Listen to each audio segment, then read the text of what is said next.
지분을 잘하다 보면은 그 임차인들이 몰라서 계약을 잘못하는 경우가 있어요. 이런 경우에 아마 여러분도 마찬가지죠. A가 3분의 1 지분권자고 B가 3분의 1, C가 3분의 1인데 이게 이제 장남이야. 다른 말하면 큰형이죠.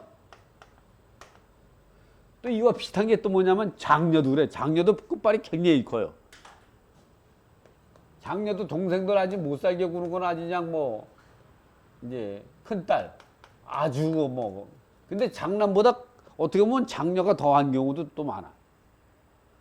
아주 동생들 그냥 얘 부모가 돌아가시면 이거 다 내가 가질 거야. 니들 다 빠져. 니들 내 부모한테 해준 게 뭐 있어? 근데 사실은 뭐 둘째 셋째가 더 많이 해줬는데 해준 것도 없어 큰소리 치는 사람 많아. 나 요번에 며칠 전에 그 명도하는 것도 그랬어요. 그 형제가 사형제인데 둘째 형제가 그 아버지의 걸 협의분할로 상속을 다 받았어. 그런데 이제 그러면서 셋째가 장애인이에요. 그 장애인한테 1,500만 원짜리 근저당을 설정해주고 또 이 맏형은 생색만 다 내고 자기는 이제 뭐 그 셋째 장애인을 이제 그 법적 이제 후견인으로 하고 그리고 막내 동생은 또 소송을 해서 이 상속 재산 분할 청구 소송을 해서 또 4분의 1 가지고 있고 그래서 4분의 3을 낙찰받고 4분의 1을 그 사람한테 산데 그 장애인의 후견인인 큰형이 그냥 혼자서 잘난척은 다 하고 나서 그 1,500만 원 배당을 받는 걸 그거를 장애인한테 안 주는 거예요. 지가 갖겠다는 거야. 야 정말 대단해. 나이가 그 사람들이 다 80대인 사람, 70대 75세에서 80대인 사람들인데 야 그러면 아버지 그 당시에 이 아버지가 돌아가실 때 협의분할할 때 1,500만 원을 갖다고 장애인한테 근저당 설정할 때 그때 잘난 척 하지 말았어야지. 자기는 재산 안 갖고 다 동생들 준다고 하고 나서 이제는 장애인 거 자기가 이 법정 후견인이라고 해서 지가 가져간다는 거 참 보면 그것도 큰 장남이야. 아주 장남들이 못된 장남들 못된 장녀들이 많아. 반성해야 돼. 웃자고 한 건 이게 또 누가 김재동처럼 뭐 죽자고도 대들면 안 되는 거야 이거는. 네? 그래서 이 얘기를 왜 하냐? 이게 우리가 지분에서 이걸 알아야 된단 말이죠. 지분 경매가 이렇게 장남 장녀 부분이 지분 경매 나오는 경우는 드물어요. 뭐가 나오냐? 요런 막내 동생, 여기 둘째, 요런 지분이 나온단 말이죠. 이렇게. 그러다 보니까 누가 계약했냐 이런 부분도 중요하고 이번에 뭐냐면 어쨌든 3분의 1씩까지 있는데 그 막내 지분이 이제 지분 경매에 나오는 거예요. 이제 여기서 하지 말고 지금 아까 법대로 이게 장남 장녀가 계약을 내가 있게 내 동생들이 내 말이면 꼼짝 못해. 이게 큰 딸이 그러는 거 자기 둘째 셋째 우리 8남매인데 내 말이면 다 껌뻑해. 8분의 1 지분을 가지고 상속됐는데 8분의 1 지분을 상속 지분을 가졌는데 나머지 그 7 그 남매들 남매 동생은 꼼짝. 이 장남도 마찬가지. 밑에 동생들 내 말이면 그냥 꼼짝 못해. 그래서 계약을 나하고만 하면 돼. 야, 내가 20년 전에 이렇게 계약을 했다니까요. 실제. 나도 몰랐을 때. 지금 고해성사하는 거예요. 근데 하자가 없이 넘어갔어요. 그때 그 장녀가 5남매인데 나하고 계약하면 된다는 거요. 그래서 나는 그런가 보다. 공인중개사도 모를 땐 몰라요. 지금 같은 턱 없는 거죠. 어쨌든 이럴 때 여기 이 사람하고 계약을 했어요. 근데 여기에 말세기준 권리가 6월 10일 이제 그 근저당이었어요. 근데 여기 이제 예를 들어서 3월 10일 날 여기 이제 갑임차인이 있는데 전세보증금 3억을 지급한 거죠. 근데 이 사람은 B와 C는 안 했어요. B하고 C. 근데 다 그 뭐 여기만 설정된 거니까. 뭐 이 후순위는 뭐 얘기할 필요 없잖아요. 후순위는 이 갑이 임차인이 선순위 임차인이요. 여기서 이 3억을 이 장녀와 장남이 그런 거야. 동생들은 내 말이 끝나는 거야. 다 나하고 계약하면 되는 거라고 계약을 했어. 다. 실제 그런 경우 많아요. 이 임차인이 대항력이 있겠냐. 근데 이 사람이 그 배당 요구를 안 했어. 첫 번째 배당 요구를 안 했어. 안 했으면 어떻게 해? 낙찰자가 인수해야죠. 이런 건 인수하는 게 아니에요. 이 사람은 왜 계약 임대차 계약은요. 법을 위반해서 임대차 계약 쓴 경우는 주택 임대차, 상가 임대차 모두 대항력 없어요. 예, 우리가 보면 임차권을 양도양수할 때 임차권을 전대차 계약했을 때 임대인이 동의 없이 하면은 민법에서는 대항력을 인정해 주지 않는 것과 마찬가지예요. 이것도 민법 265조에서 공유물이 관리 행위는 과반수로 계약을 해라 이렇게 돼 있는데 사용 수익하라 하는데 이 3분의 1 주권자가 있기 때문에 이 사람은 대항력이 없어요. 대항력이 없으면 우선 면제권이 없어. 왜? 이 대항력은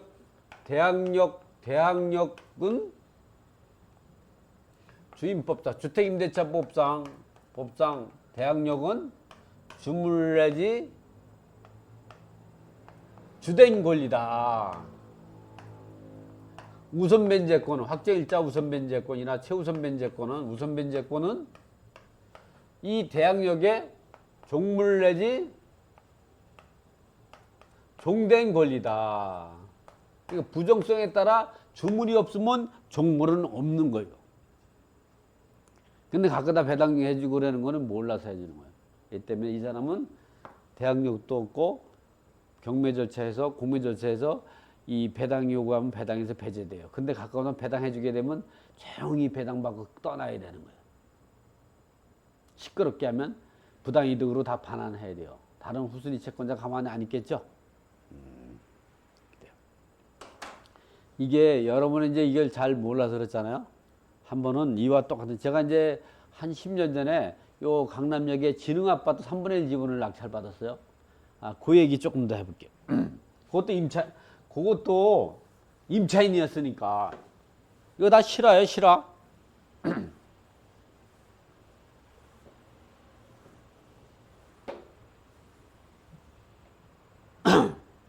첫 번째는 A라는 사람이 전체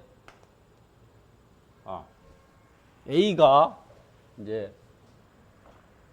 아버지가 사망해서 으로 상속이 이루어졌어요. 이 강남역에 있는 진흥아파트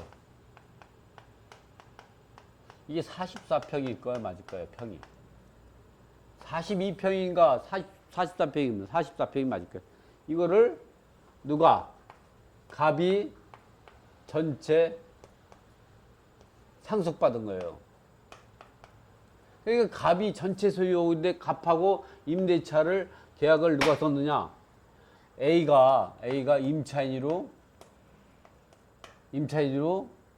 그때의 전세 보증금이 뭐 한 3억 정도 이렇게 해가지고 그 당시에는 뭐 그 정도밖에 안 했어요. 3억 정도로 해가지고 그 임대차 계약서를 썼는데 이 사람이 이제 A가 그때 뭐 전입신고도 하고 이 확정일자도 이렇게 갖춘 상태죠. 근데 여러분이 지금 얘기하는 건 잘 들어야 돼요. 그런데 이제 이 사람이 A가 거주는 하고 있지만 A가 전입신고는 퇴거했어요. 왜 퇴거했느냐? 이 사람이 성남에 그 보상 문제 때문에 보상을 받으려면 거기에 1년 이상 거주해야 되는 이런 그 보상법에 그런 규정이기 때문에 이주권을 받기 위해서 실제 살고 있는데 거주만 하고 이 주민등록은 이전한 거죠. 왜냐하면 대항력은 주민등록과 거주를 해야 대항력이 있는 거잖아요. 그래서 이 사람은 대항력이 없어진 거예요. 퇴거를 해가지고 퇴거를 해버렸어. 그런 상태에서 을이 3분의 1, 병이 3분의 1을 가처분했어요. 왜냐면 왜 형이 다 갖느냐 이겨 상속재산을. 이건 분할해야 된다. 이 상속재산 이제 이거 이 분할에 따른 가처분하고, 그래서 가처분이 되니까 이 A가 깜짝 놀래가지고 다시 A가 가처분 후 A가 재전입했죠. 전입 신고를 다시 한 거예요. 그러니까 가처분 등기 이후에 전입 신고했으니까 이때부터 대항력이 생기는 거예요. 그 전권 대항력이 소멸되는 거예요. 그래서 이 재판 분할이 어떻게 되냐. 분할로 해가지고 본안소송에서 을이 3분의 1 소유권이 되고 병이 3분의 1 가져갔어요. 그러니까 이 갑은 전체를 가지고 있다가 이걸 뺏겼으니까 갑도 3분의 1은 그대로 유지되는 거죠. 이건 이때부터 유지가 되는 거예요. 그러니까 이 사람의 임대차 계약의 효력은 이 3분의 1 썩은 동마가줄에 매달려 있는 거죠. 그런데 누구 지분이야? 을 지분 공매가 이루어졌던 거예요. 그래서 요거를 낙찰받은 거죠. 낙찰받는데 이 매각대금에서 이 A 임차인이 확정일자에 의한 우선 변제권을 배당 요구를 했는데 배당에서 배제시켰어요. 왜? 이 사람은 왜냐면 3분의 1 지분권자와 임대차 계약이 효력밖에 없는 사람하고 계약을 했기 때문에 이 사람은 소수지분권자와 계약했기 때문에 대항력이 없고, 그로 인해서 배당 요구할 수 있는 우선 변제권이 없다는 걸 한국자산관리공사 배분팀에서 배제시킨 거예요. 실제예요. 아마 이게 법원 경매였으면 그냥 배당해 줬을 거예요. 왜? 그냥 법원 애들이 형식적 심사권만 가지고 있다 그래서 별로. 근데 이제 한국자산관리공사는 법원 같지 않기 때문에 법원에는 판사가 있어서 좀 잘못하더라도 이제 그렇게 문제가 안 되지만 이런 공사 같은 데는 문제가 많이 돼요. 그래서 이 법조문에 따라 이렇게 한 거예요. 법대로 해석을 했어요.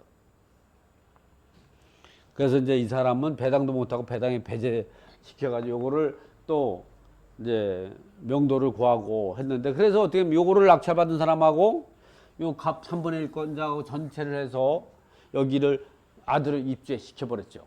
그러니까 요거는 자기 지분, 요거는 자기 이제 임대차 계약을 해가지고 이 3분의 2 지분권자가 계약했는데, 나중에는 이 막내딸이 다 샀어요.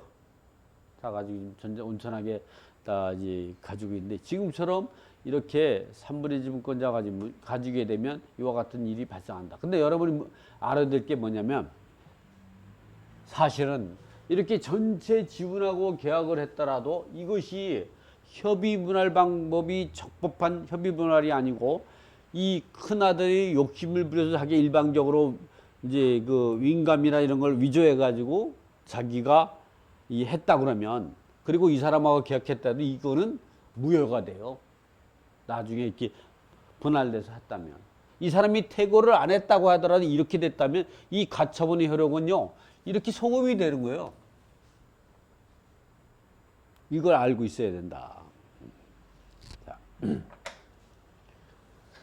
그래서 3분의 1 지분권자와 계약을 하면 대항력도 없고 우선 변제권도 없었다는 건, 저는 이 사례, 지금 10년 전에 이 사례를 보고 확실하게 깨달았어. 확실하게. 그리고 3분의 1 지분권자와 계약을 했던 사람을 선순위 임대예요. 말소기 준걸 이전에 선순위 임차인인데 서울중앙법원에서도 인도명이 떨어져 있고 서부지방법원도 인도명 떨어진 걸 제 눈으로 확실히 확인했어요. 그러니까 이 과반수 소수지분권자하고 계약하면 대항력도 없고, 대항력이 없으면 우선 변제권도 없다는 것 갖다가 확실히 알 수가 있었던 거죠. 모르는 건 여러분만 모르는 거야. 여러분만. 우리가 또 하나 알아둘 게 뭐냐면, 이번에는 이런 경우가 있죠. 좀 전에는 A, B, C가 전부 공동임대인이었잖아요. 이번에는 뭐냐면 A, B, C 중에 A가 임대인이고 이 사람은 임대차 계약에 동의만 했어요. 이 사람은 동의 자체를 아예 안 한 사람이, 이런 사람이 있을 수가 있다. 어차피 이래도 과반수가 되는 거죠. 근데 여기서 동의라는 거는 돈을 받으면 그건 공동임대인이야.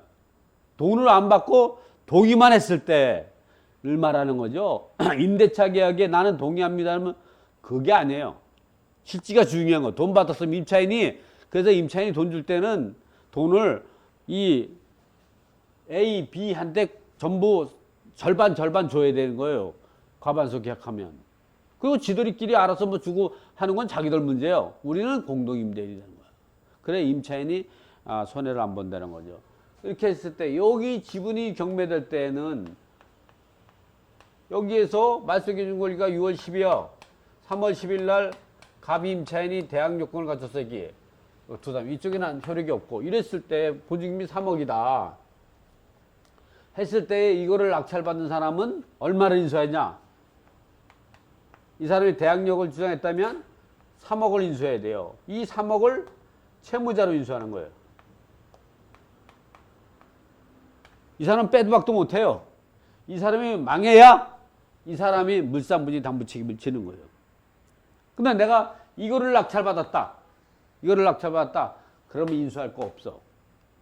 단지 내보내진 못해. 나는 소수지분권자고 과반수 이상의 지분권자와 계약한 임대차 계약이 있으니까 내보내지는 못하지만 돈으로 인수할 건 없어요. 그 대신에 나는 부당이득은 청구할 수 있죠. 부당이득은.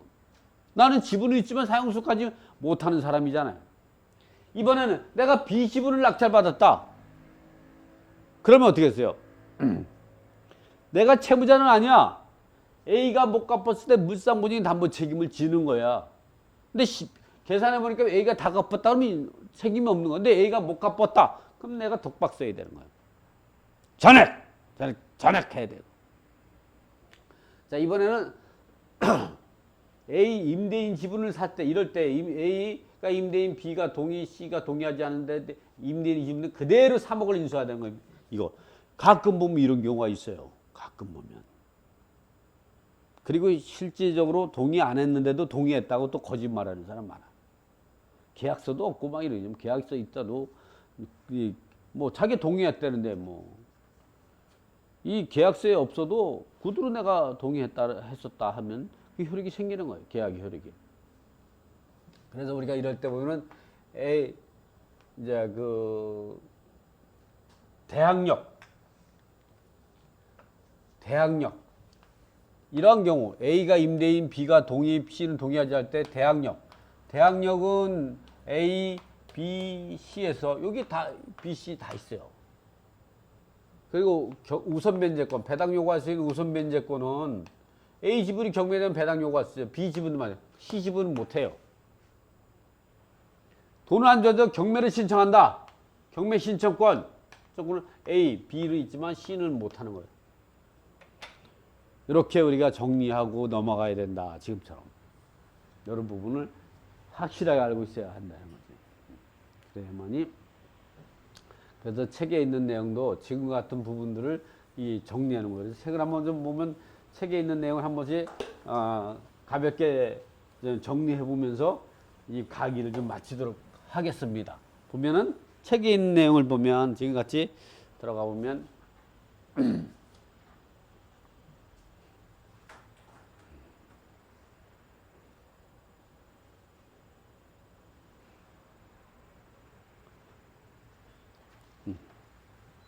오랫동안 쉬었더니 이게 화면이 이제 휴먼 모드 들어가서 제가 다시 킵니다. 뭐 하도 뭐 금방 키니까. 그래서 좀 이제 면을 제가 그래도 이렇게 지분 경매기 쪽을 판서를 설명해 주는 게 뭐 여러분이 책을 갖고 이렇게 하면은 좀 정리가 안 돼요. 그래서 제가 이 판서를 갖고 이렇게 하다가 이제 이렇게 설명을 한 40분 했더니 휴먼 모드가 아주 잠겨버려서 이제 들어오죠. 여기에 보면 나오죠.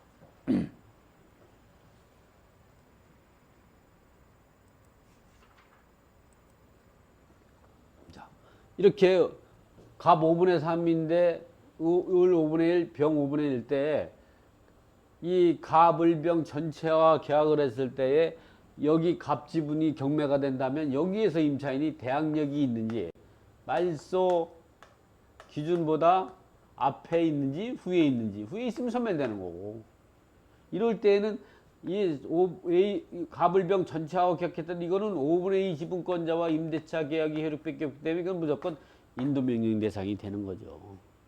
그리고 일반 채권으로 을하고 병한테 청구할 수가 있죠.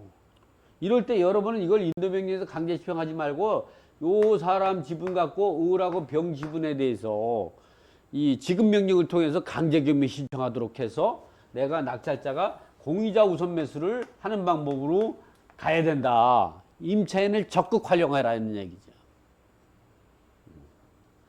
또 이렇게 이게 말소기준 권리 후에 있는 임차인 또는 이게 앞에 있는 임차인 이런 부분에 따라 가지고 우리가 어떻게 될 건가. 앞에 있는 임차인은 미배당 좀 생기면 낙찰자가 인수해야 되는데 그 자기가 낙찰받은 지분에 해당되는 비율만큼은 채무자로 인수하는 거고 그걸 초과하는 거는 물상보증이 담보 책임으로 인수해야 된다는 건 좀 전에 그 판설에서 제가 설명드린 부분이에요. 어쨌든 과반수와 계약하지 않은 임차인은 대항력이 없는 거예요. 그리고 이게 인도명령 신청할 때도 지금과 같이 신청 취지와 청구 이유, 신청 이유 이렇게 나오죠. 신청인은 2019년 타경 매토 부동산 강제경매 사건에서 경매 절차에서 별지 목록 기재 부동산의 과반수 즉 3분의 2 지분 이상을 매수한 자로서 2019년 매도 며칠 날 잔금을 납부하여 소유권을 취득했습니다. 이 임차인은 대항력권을 갖추고 나서 대항력이 발생한 이상 소유자가 변경되더라도 우리가 인도명령 신청한다거나 소장 쓸 때는 뭐냐면은 항상 법조문에 있는 걸 그대로 써야 돼요. 자, 봐요. 여러분이 이제 인도명령이나 소장을 썼을 때 여러분이 이제 승소하지 못하고 패소하는 이유는 이거예요. 자, 임차인이 대항력권을 갖추고 나서 대항력이 발생한 이상 소유자가 변경되면 새로운 소유자에게 종전 임대차의 지위가 그대로 승계되는 건 틀림없습니다. 주택임대차법 제3조에서 정하고 있으니까 그렇다는 거죠. 그러나 이게 주택임대차 3조에 의해서 이렇게 대항력권을 가지고 대항력이 발생한 이상 그것이 새로운 소유자가 바뀌면 새로운 소유자에게 그대로 임대인의 지위를 승계한다. 그러나 그것이 일반 매매일 때 그렇다는 거죠. 그리고 경매로 매각할 때 말소기준 권리 이전에 대항력권을 갖춘 거 아니라 갖췄다면 그렇다는 거예요. 그러나 말소기준 권리 이후에 갖췄다 그러면 소멸되는 거죠. 그러나 이 사건과 같이 대항력 없는 임차인, 즉 말소기준 권리 이후에 대항력권을 갖춘 임차인, 즉 임차인부터 선순위 등기된 근저당권이 있는 상태에서 후순위 대항력권을 갖춘 임차인은 선순위 근저당권의 처분권의 행사로 인해서 소멸되게 됩니다. 이런 것이 민사집법 91조 3항에 있습니다. 이거는 전체가 매각이 될 때 이렇다는 거예요. 그러니까 첫 번째 주장한 거는 3조에 의해서 대항력이 발생하면 대항력이 있다는 얘기예요. 그리고 두 번째는 전체가 매각이 될 때에 말소기준권 이후에 임차권은 소멸된다는 얘기예요. 이번에는 지분으로 매각되더라도 3분의 2 지분 이상의 매각이 되고 그 3분의 2 지분에서 말소기준 권리라고 하면 그 임차권은 3분의 2는 소멸되고 3분의 1에 대해서만 임대차 계약이 효력이 생기기 때문에 그러한 경우 소수지분권자 임대차 계약의 효력은 가지고 민법 제265조에서 공유물의 관리 행위로서 이 적법한 대항력을 주장할 수 없다는 거죠. 이게 여러분 쓸 때 이렇게 가, 나, 다 이렇게 하는 거죠. 위와 같이 경매 3분의 2 지분이 매각이 되고 그 지분의 임차권이 소멸되면 더 이상 임차권이 새로 취득한 신청인에게 대항할 수 없고 이러한 경우 애당초 나머지 지분권자 즉 경매되지 않은 3분의 1 지분권자와 계약하고 대항 조건을 갖춘 임차권에 불과되어 과반수 이상의 지분을 취득한 매수인에게 대항할 수 없다는 거죠. 이런 식으로 해서 요거 보고 쓰시면 돼요. 이놈은요. 이 매수지분 과반수 이상이고 임차인이 대항력이 있는 경우 이럴 때는 좀 전에 설명했고 매수지분 과반수이고 대항력이 없는 경우 이런 부분이 있죠. 네, 이제 이런 부분들은 제가 판서를 갖고 한 40분에 거쳐서 이게 설명을 드렸으니까 여러분들이 이제 요걸 내용을 다시 한 번씩 읽어봐가면서 복습하는 계기를 가져야만이 된다. 312쪽까지 이제 정리해서 소장 쓰는 거랑 인도명령 시청하는 거 갖다가 이렇게 정리해 놨으니까 이 내용을 갖고 참고하시면 됩니다. 그래서 오늘 요 12강은 임차인이 점유하고 있을 때 명도가는 사례와 할 수 없는 사례는 이와 같이 판서와 그리고 판서했던 내용들을 다시 생각을 하면서 지금 302쪽에서 312쪽 내용을 다시 복습하시면 아무래도 정리가 잘 될 겁니다. 이렇게 이 12강은 이거로 마치도록 하겠습니다. 수고했습니다.